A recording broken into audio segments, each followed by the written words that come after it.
میرے ایک کزن ہے, میں ان کا نام نہیں لوں گا, شاید وہ پوڈ کاسٹ سنتے بھی ہوں گے.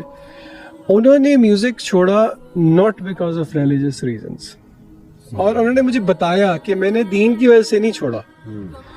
انہوں نے کہا کہ, اور ایسی بات نہیں ہے کہ وہ دین کی کوئی ریزن نہیں تھی, لیکن he wanted to make this thing clear. وہ کہتے ہیں کہ میرے ایموشنز کو ڈکٹیٹ کرتا تھا میوزک. بالکل ایسے کہتے ہیں میں صبح نکلتا تھا گاڑی پہ, میں یہ والا جانرا لگاتا تھا تو سارا دن میں ایسے رہتا تھا, میں دوسرا جانرا لگاتا تھا تو میرا موڈ ویسے رہتا تھا. وہ کہتے ہیں کہ how could I let music dictate my emotion. تو میوزک کے بارے میں نے کہیں پڑھا تھا کہ میوزک شیطان کی اذان ہے, دا کال آف سیٹن. آپ دیکھیں کہ میوزک آپ کو کن چیزوں پہ موٹیویٹ کرتا ہے, کہ آپ کے کیا ایموشنز آتے ہیں. صحیح, آپ کا حرام ریلیشن شپس کا دل کرتا ہے, آپ کا فارنیکیشن کا دل کرتا ہے. آپ نے پورنوگرافی کی ایگزامپل ابھی دے دی. میوزک سننے کے بعد آپ کو کوئی نیکی کا کام تو ذہن میں نہیں آتا نا, کہ میں کسی کی مدد کر دوں, میں کوئی اچھا کام کر لوں, نماز پڑھ لوں. آپ کو سارے الٹے کام ذہن میں آتے ہیں. جس طرح انسانی روح کو تسکین ملتی ہے قرآن مجید سے, اس کا ایگزیکٹ اپوزٹ ہے شیطان کے ساتھ. شیطان کین ناٹ اسٹینڈ دا قرآن. سبحان اللہ, ویری ٹرو. آپ یقین کریں کہ کٹنگ لانگ سٹوری شارٹ, مجھے رقیہ کرنے کا ایک موقع ملا, اور ملٹیپل ٹائمز میں نے رقیہ کیا کیونکہ وہ میرا فیملی کا کیس ہی تھا. اور رقیہ تھوڑا بتا بھی, میں ہماری آڈینس کو شاید یہ بھی دے دوں, رقیہ کوئی یہ نہیں ہوتا کہ کوئی خاص چیز ہے. رقیہ کا مطلب بیسکلی یہ ہے کہ وہ آیات یا قرآن مجید کا کوئی بھی پورشن آپ کسی بندے کے سامنے جو کہ یا تو پوزیسڈ ہو, یا اس کو کوئی فزیکل پین ہو, یا کوئی اسپرچول مسئلہ ہو, یعنی کہ اللہ نے قرآن سورۃ الفاتحہ کا ایک نام شفا ہے. شفا ہے قرآن مجید کو خود اللہ نے جو ہے وہ شفا سے تعبیر کیا ہے قرآن مجید کے اندر ہی.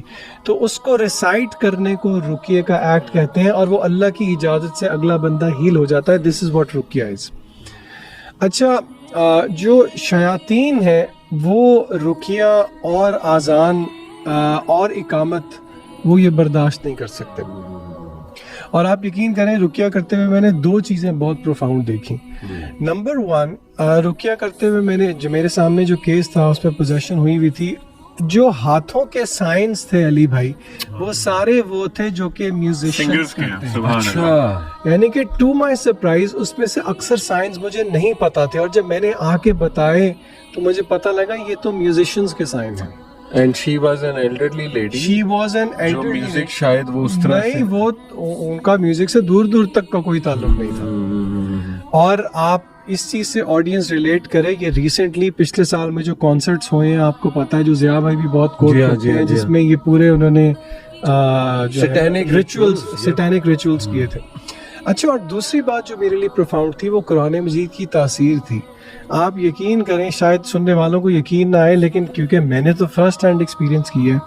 میں سورۃ الفاتحہ پڑھتا تھا, میں آیت الکرسی پڑھتا تھا, اور میں سورہ یہ فلق اور سورہ ناس پڑھتا تھا. آگے سے چیخوں کی آوازیں آتی تھیں, ایز اف آپ کسی کو آگ لگا رہے ہیں. یعنی کہ وہاں سے مجھے اندازہ ہوا کہ یہ اللہ کا کلام ہے, اس پہ کیا تاثیر ہے. اور آن دا کانٹری پھر مجھے شرم بھی آئی کہ دیکھو کہ یہ اس میں اتنی تاثیر ہے قرآن مجید کے اندر کہ اگر یہ شیطان کو آگ لگا سکتا ہے تو یہ ہماری روحوں کو کیوں تسکین نہیں دے سکتا. اسی لیے یہ بات سمجھنے کی کوشش کریں کہ اگر ہم میوزک سن رہے ہیں, we are opening doors to شیاطین. عبدالعلیم نے جو مثال دی, وہ راول پنڈی کے ایک مشہور راکی ہیں جنہوں نے رمضان کے دنوں میں وہ کسی پہ رقیہ کر رہے تھے, اور وہ جو میوزک تھا وہ ہمسایوں کی طرف سے نہیں تھا, وہ جو یہ اٹھانے کے لیے نہیں آتے سحری کے لیے, وہ ڈھول والا تھا. وہ کہتے ہیں میرے 4-5 گھنٹے کی رقیے کی محنت پہ پانی پھر گیا اسے ایک ڈھول والے کی وجہ سے. تو آپ اسی کا تعلق ہے پورنوگرافی سے بھی, بے حیائی سے بھی. باتھ روم میں دعا نہ پڑھ کے جانا, غصے کی حالت میں بہت زیادہ ہونا, موسیقی کا ہونا, یعنی کہ اگر آپ کے گھر میں میوزک ہے, it is an open door for شیاطین کہ وہ آپ کی زندگی میں انٹرفیئر کر سکتے ہیں. بالکل. میں نے دین کی طرف جب آنا شروع کیا تو میری لائف میں ایک ایکسیڈنٹ ہوا تھا جس کا میں نے پہلے بھی ایک دفعہ ذکر کیا.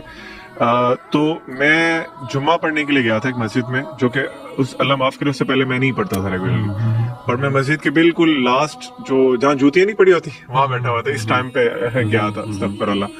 تو امام صاحب نے بڑا ایک بہت زبردست خطبہ دیا, ایمان بوسٹنگ خطبہ تھا. اس کے بعد انہوں نے نا مطلب ایک ہوتا ہے نا ٹریڈیشنل اسٹائل, اس طرح نہیں, انہوں نے ہاتھ کھڑے کروا کے نا پرومس لیے کہ آج کے بعد آپ کون پرومس کرتا ہے کہ آج کے بعد میوزک نہیں سنے گا. اچھا تو میں ذرا نا پمپ ہوا تھا سن کے خطبہ, میں نے ہاتھ کھڑا کر دیا. اچھا اور وہ اللہ کا اتنا بڑا احسان ہے کہ اللہ تعالیٰ نے, ویسے تو اللہ معاف کرے کہ بعض اوقات چیزیں آگے پیچھے ہو جاتی ہیں, لیکن اللہ تعالیٰ نے اس میں اتنی ہیلپ کی کہ میں نے اسی وقت پہ ڈیسائیڈ کیا کہ اب نہیں میں نے سنا. میوزک سننے والا بھی گناہ کرتا ہے.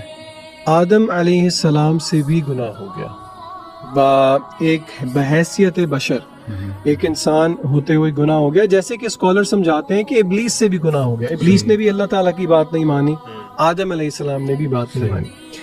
اللہ نے ایز این اینٹی ڈوٹ یا ایز اے تھیراپی قرآن مجید بھیجا. جب اللہ نے آدم علیہ السلام کو جنت سے اتارا تو سورہ بقرہ کی کیا آیات ہیں؟ فَإِمَّا يَأْتِيَنَّكُم مِّنِّي هُدًى فَمَن تَبِعَ هُدَايَ فَلَا خَوْفٌ عَلَيْهِمْ وَلَا هُمْ يَحْزَنُونَ.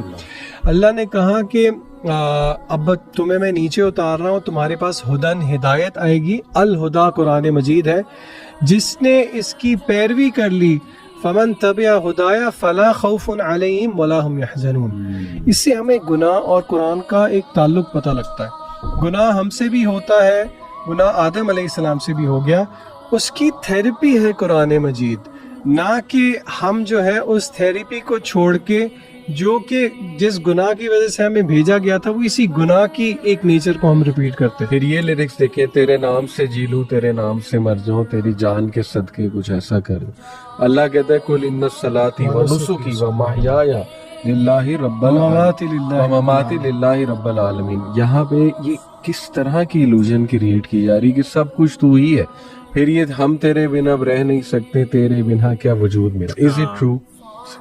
میں نے لوگ دیکھے ان کے ہارٹ بریک ہوتے ہیں, شادی ہو جاتی, سب کچھ دن لگتے ہیں, بوائز تو خاص طور پہ کچھ دن لگتا ہے, ہاں کسی اور کے ساتھ چل جاتے ہیں. اور اللہ سورہ معارج میں کہہ رہا ہے کہ اس دن ایک بندہ اپنی معشوقہ کو سیکریفائس کرنے کے لیے تیار ہوگا کہ اللہ اس کو جہنم میں ڈال. معشوقہ چھوڑے, یوم یفر المرء من اخیہ و امہ و امی, ابو سے, بھائی سے الگ الگ بھاگیں گے, یہاں تک کہ حاملہ اپنا بچہ ضائع کر دیں گے.